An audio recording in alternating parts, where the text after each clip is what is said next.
ওম অখণ্ড সংহিতা বা শ্রী শ্রী স্বামী স্বরূপানন্দ পরমংসদেব উপদেশবাণী নবম খণ্ড। নিন্দাতে বিশ্বাস ও আত্মসংশোধন। শ্রী শ্রী বাবামণি বলিলেন, আমরা অনেক সময় অন্যকে মন্দ বলে ভাবি, শুধু অপরের মুখে তার নিন্দা শুনে।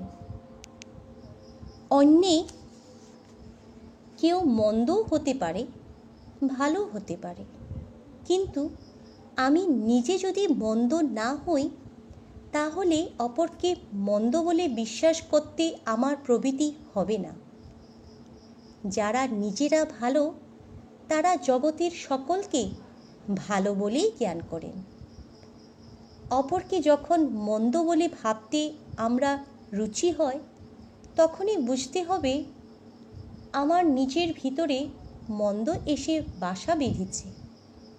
সুতরাং আগে আমার আত্মসংশোধনে দৃষ্টি দেওয়া দরকার।